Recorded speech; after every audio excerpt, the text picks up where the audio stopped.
अब है fifth semester का education generic elective educational sociology. उसमें आप लोगों को पढ़ना है फिर सबसे पहले सोशल प्रोसेसेस क्या है और फिर सोशल इंटरेक्शन क्या है, जिसमें conflict, competition, cooperation, accommodation, assimilation पढ़ना है।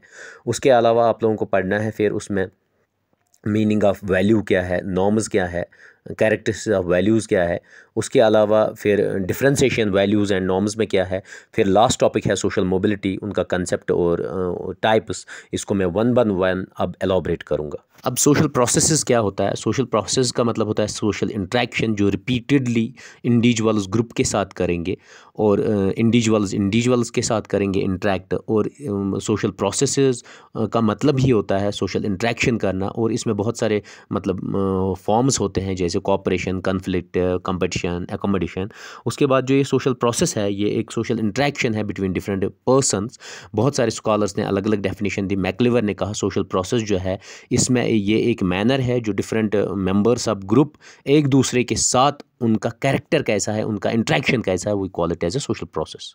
नेक्स्ट है गिन्सबर्ग ने क्या कहा, सोशल प्रोसेस जो है ये मोड ऑफ इंटरेक्शन है इंडिविजुअल्स के एक दूसरे के साथ या ग्रुप्स में एक दूसरे के साथ, जिसमें कोऑपरेशन, कॉन्फ्लिक्ट और सोशल डिफरेंशिएशन या इंटीग्रेशन या डेवलपमेंट आता है। हटन और हंट ने क्या कहा, सोशल प्रोसेस जो है ये रिपीटिव फॉर्म ऑफ बिहेवियर है जो मोस्टली फाउंड किया जाता है सोशल लाइफ में। सेकंड टर्म है सोशल इंटरेक्शन। सोशल इंटरेक्शन कैसे एक एक्ट करेगा और उसके बाद वो रिएक्ट करेगा। फॉर एग्जांपल अगर हम एक्शन कोई भी चीज़ किसी खेती में बो देंगे, उसके बाद उसके प्लांट्स बन जाते हैं, तो एक्शन तो हमने बोआ कुछ, उसके बाद वो रिटर्न क्या निकलता है, that is social interaction.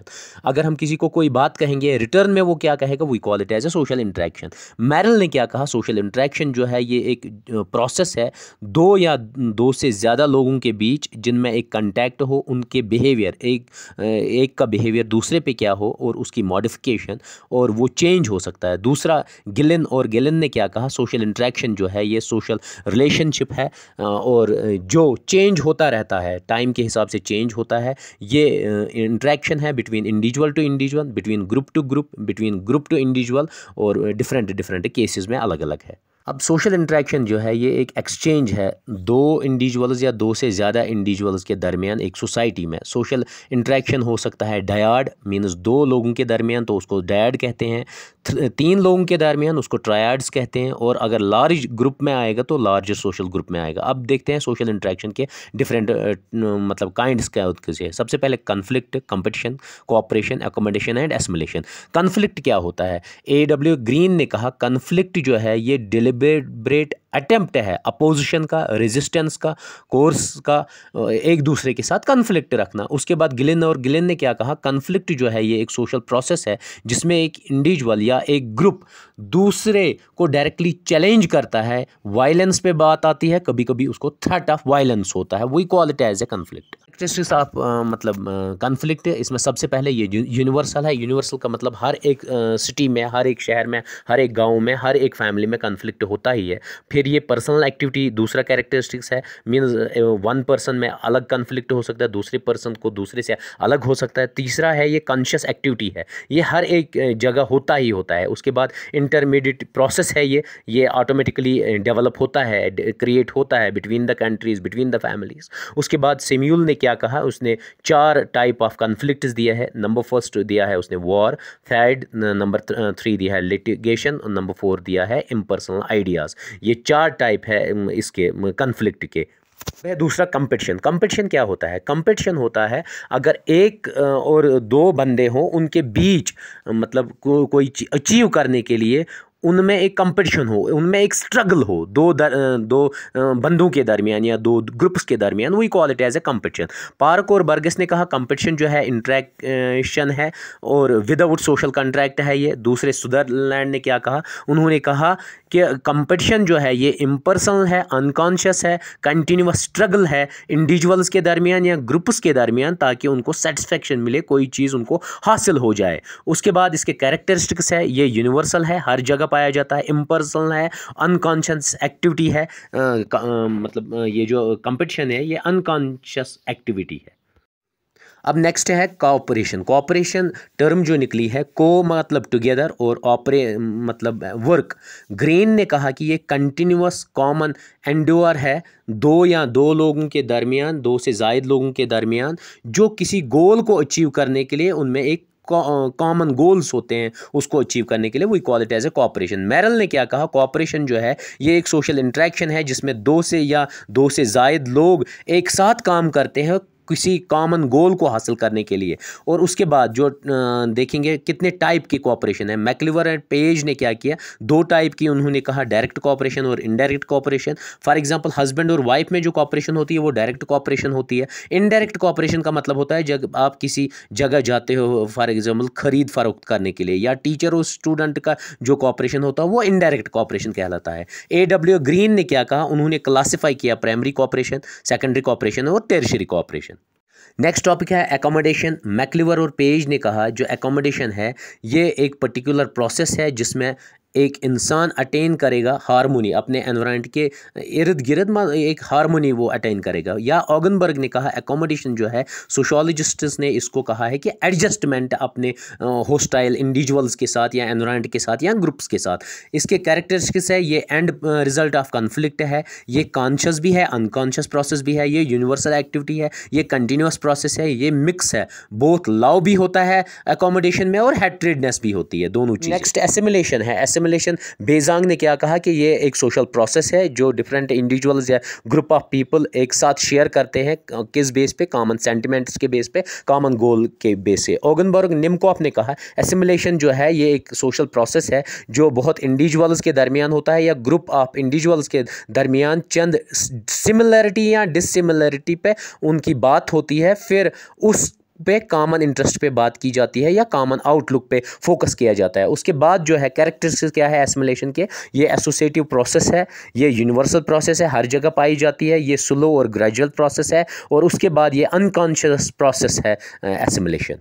Social norms and values क्या है। सोशल नॉर्म्स क्या है, ये स्टैंडर्ड्स है या वेज है या ये गाइडलाइंस है या स्टैंडर्ड्स है या एक्सपेक्टेशंस है एक इंडिविजुअल की कि वो सोसाइटी में क्या करेगा। ये अनरिटन बिहेवियर है लोगों का। फॉर एग्जांपल हम किसी के साथ हाथ मिलाते हैं या हम सॉरी बोलते हैं अगर किसी को टच करते हैं या किसी को लग जाता है, या अगर बुज़ुर्ग लोग होते हैं उनके लिए हम दरवाज़ा खोलते हैं, या अगर हमें छींक आती है हम अपने माउथ या नोज़ को कवर अप करते हैं।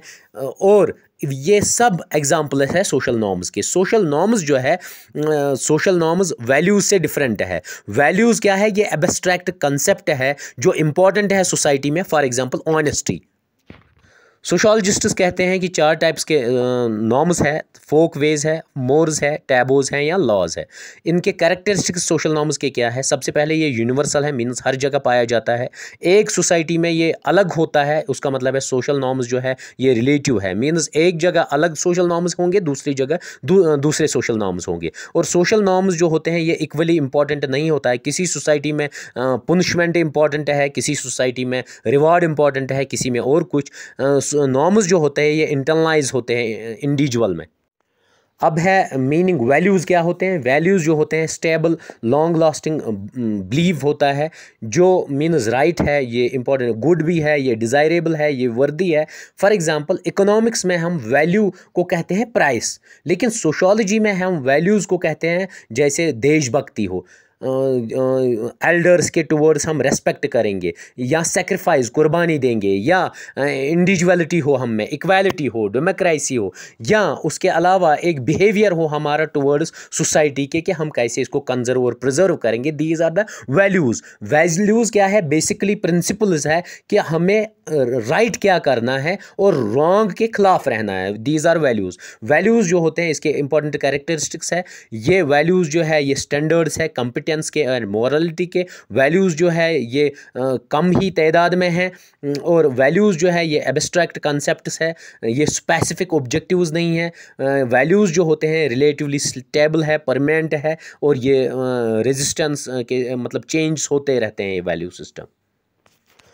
अब नेक्स्ट है नॉर्म्स वर्सेस वैल्यूज़। नॉर्म्स क्या होते हैं? ये एक्सेप्टेड है स्टैंडर्ड्स ऑफ बिहेवियर। वैल्यूज़ क्या है? ये प्रिंसिपल्स है जो हेल्प करते हैं राइट और रॉन्ग में फ़र्क करने के लिए। जो नॉर्म्स है ये गाइडलाइंस है, जो वैल्यूज़ है ये जनरल गाइडलाइंस है और वो स्पेसिफिक है। जो नॉर्म्स है ये बिहेवियर है जो एक्सेप्ट करती है सोसाइटी, जो वैल्यूज़ है वो प्रिंसिपल्स है जो एक्सेप्ट करता है एक इंडिविजुअल। जो नॉर्म्स है वो वैरी करता है सोसाइटी टू सोसाइटी, जो वैल्यूज़ है वो वैरी करता है इंडिविजुअल से इंडिविजुअल तक।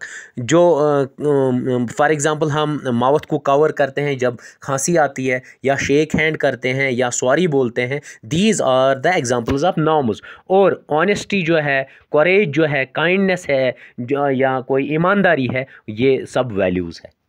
अब next social mobility concept and type. Social mobility का मतलब होता है मूवमेंट ऑफ पर्सन या फैमिली या group of individuals from one strata to another strata. एक लेवल से दूसरी लेवल जाना, या अप होना या डाउन होना, ये एक जगह से दूसरी जगह। फॉर एग्जांपल इनकम इंक्रीज़ करना, ऑक्यूपेशन चेंज करना, एजुकेशन इंक्रीज़, क्लास आना, पहले 10th में फिर 12th में फिर ग्रेजुएशन, इसको सोशल मोबिलिटी कहते हैं। या हाउसिंग, या लिटरेसी रेट इंक्रीज़ होना या डिक्रीज़ होना, या एक जगह से दूसरी जगह मूव करना, they all call as social mobilities इनको कहते हैं। ये सबसे पहले सोरोकन ने दे दिया 1929 में। अदर वर्ड्स में इसको हम कहते हैं हियरार्किकल वे और मूवमेंट, या डाउनफॉल भी हो सकता है या अपलिफ्टमेंट भी हो सकता है, उसको हम सोशल मोबिलिटी कहते हैं। सोशल मोबिलिटी के टाइप है, ये हॉरिजेंटल भी हो सकती है, ये वर्टिकल भी हो सकती है। हॉरिजेंटल सोशल मोबिलिटी का मतलब ही होता है एक इंडिविजुअल या ग्रुप